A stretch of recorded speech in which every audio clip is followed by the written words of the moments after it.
How do you get to know yourself? It's a very basic question, but this question usually asked very conscious people, as eventually the only important thing in our lives, where the whole reality is being created, it's inside of ourselves and also inside of our own mind.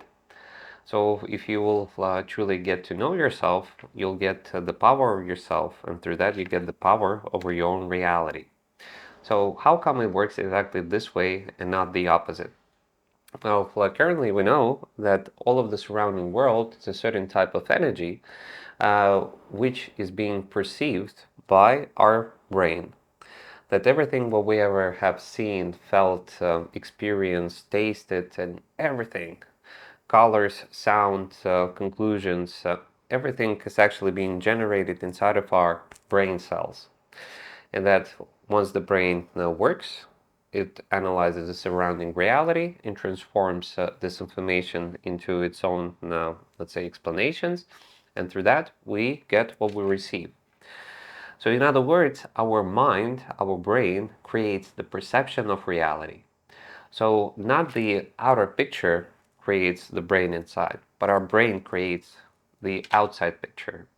In other words, people who are focusing in understanding reality and they look into the mirror and they analyze the mirror, uh, it won't help you to change the picture in the mirror, as the picture in the mirror is first generated by the person and the object that creates the reflection. So there's no point in studying society if you don't know yourself. There's no point to invest time and energy into outer study when you haven't understood yourself, that what creates the reality around, that what creates the reflection inside of the mirror. This reason, a fundament in self-study and for every conscious person is the understanding of himself. And we can do it through multiple and different tools. I personally highly recommend, and what I do with the work with every person that comes to me is to start to work through a diary. A diary, it's a way on how you can gather information upon yourself. You notice that in modern times, Google, government, and the World Bank know more information about you than you know about yourself. If you want to truly debate on that, well, try to request by Google everything that it has saved upon you, on your searching request, on your movement. You can do that. Have a look. And maybe you'll see an interesting fact that Google knows more about you than your parents do. And then actually you understand of yourself. Why?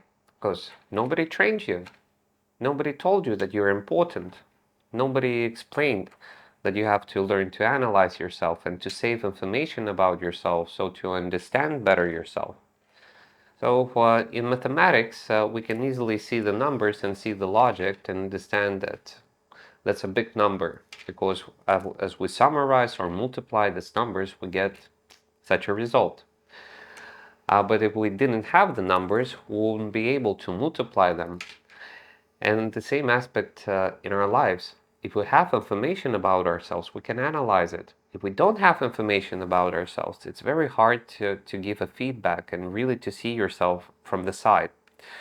So if you don't have your personal psychotherapist with who you work every day, the aspect of self-analyzation can only happen when you go to the side and analyze your life from a vision of the side. What helps do it, of course, storytelling of your life and speaking about what has happened with you throughout the day. There's absolutely no point and no meaning discussing politics, discussing all the popular topics if they're not connected with who? Exactly, with you. That's a waste of time. Everything that is not connected with you, it's a waste of time. And the whole system is focused that you would waste your time. As if you invest your time to yourself, then you become clear about who you are. You start to love yourself. You start to respect yourself. You start to be yourself. And it's very hard to make you do what you don't want to do when you know what you want to do. Simple. So, if you want to understand yourself better, start to focus your consciousness about yourself and using all the things and all the tools that you can find about saving data about yourself, information, and analyzing it. And the oldest tool is truly a diary. You just write down how went my day, how I felt in the morning, day, evening time, which events happened to me in the morning, day, evening time, which conclusion I can make for today, at least one conclusion. And based on that, you can make a request for the next day. So if you want to understand yourself, just look at yourself in a conscious aspect.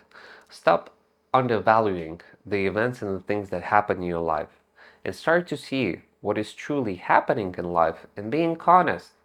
Maybe you'll see something what you don't like. Maybe it will be very painful to see the lie that you're living, or you will understand why things don't happen in your life so fastly as you really want to, and you'll see the reason for that.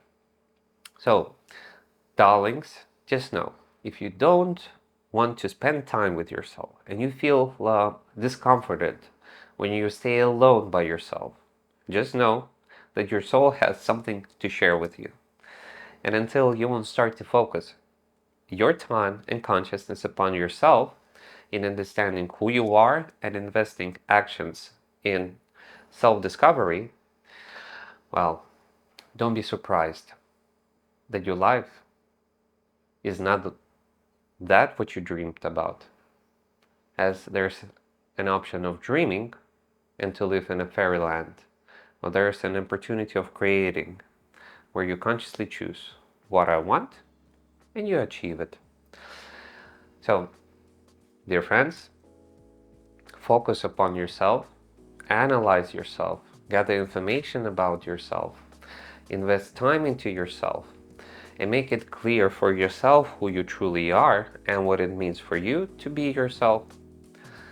And by this, you'll become free.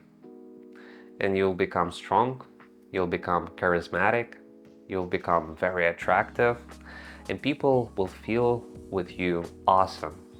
Because you feel awesome with yourself, by yourself. So, blessings to all of you. And let's see which next interesting question we'll discover.